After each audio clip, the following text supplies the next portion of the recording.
bottle itself is designed to be left open.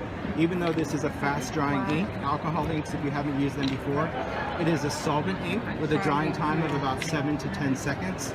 Its specialty is non-porous surfaces. That's going to be metal, plastic, glass, transparencies, all sorts of things. Metallic mixative. This metallic mixative, you want to leave the lid on because we need to shake it. Every time we use it, shake it. So leave the lid on or you'll just be in such a rush that you'll shake metallic everywhere. Not that I've ever done that. So here I'm just going to add some colors.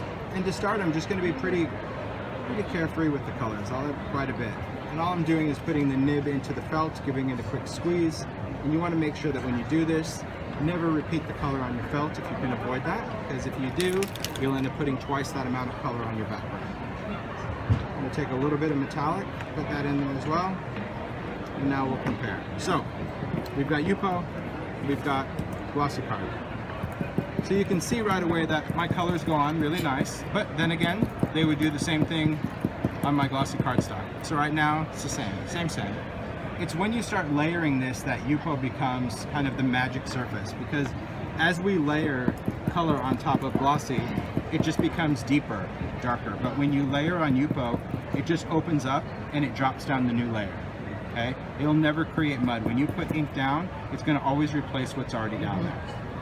If I go in with yellow, for example, and I put yellow on this, it's just going to add yellow to this. If I put yellow on this, it's going to go to yellow.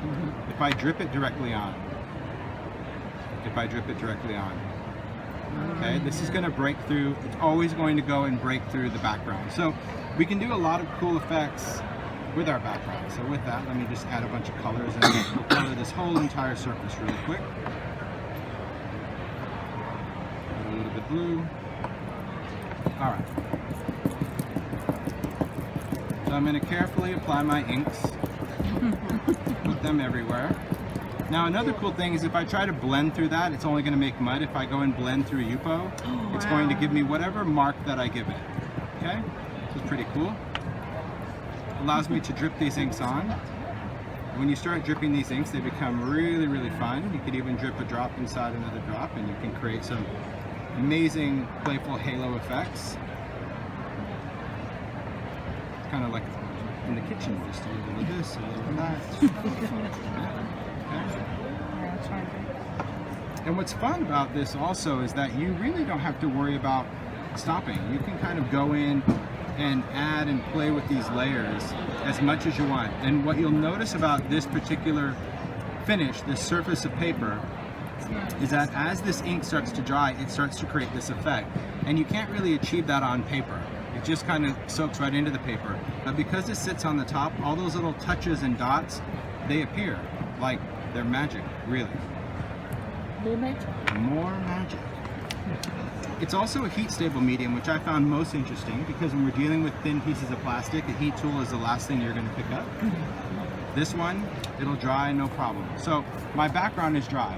It's what I can do with this that even really creates more intrigue, more mystery. And it hasn't gone through, it's never? No, it's completely opaque, so it won't absorb. Whereas in your cardstock, it will start soaking through your paper. So I can use both sides of this totally independent of one another. Okay? Next, I'm going to take that piece of blending foam that I thought I would put in a safe place. What do I do with it? Oh, I dropped it. Thank you. That's a safe place. Sure, go ahead. That is a safe place. All right. So I'll take that, and we'll work with a stencil, and we'll work with a blending tool. Okay. So what I'm going to do for this is I'm going to work with foam this time, because I want to show you how we can use a stencil with this. So I'll take a stencil. I think I'll do something open, and then I'll go in and do some. Let's do these numbers. I like this kind of negative number. There we go. That's a good one. I'll use that. Decisions. See, this is probably the downside of bringing so many stupid stencils. It's like, how do you decide? Ooh, I'll use this. We'll use this, and then we'll use the other one, because I want to use this one. I'm going to take some blending solution, and I'm going to drip some blending solution on my craft sheet. Then I'm going to take my foam, and I'm going to work that blending solution into the foam. I don't want to squeeze it on the foam, way too much. By putting blending solution on here, it's going to give me the ability to take a stencil and just start going in and removing the ink.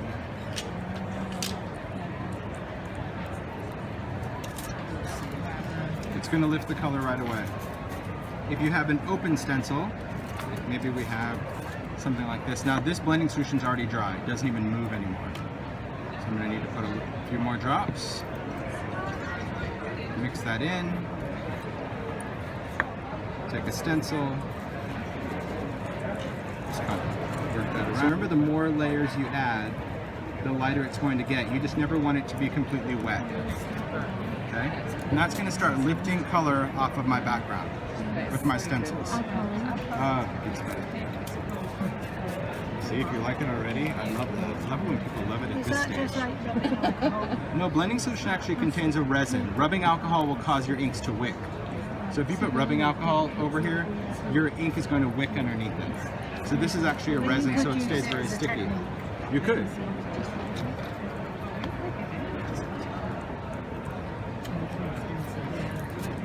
Okay. All right, take our big flourish. And we'll take some archival ink. Now archival, you can use any color archival, but I prefer to use black because it's going to give me a little bit of kind of a smoky halo. You'll see what I'm talking about. But you can use any ink that you want. So here, let's see, where do I want to put this? I think I want to put it right here. I'm going to go in, and I'm just going to stamp with this. And just press that down. Take my cloth.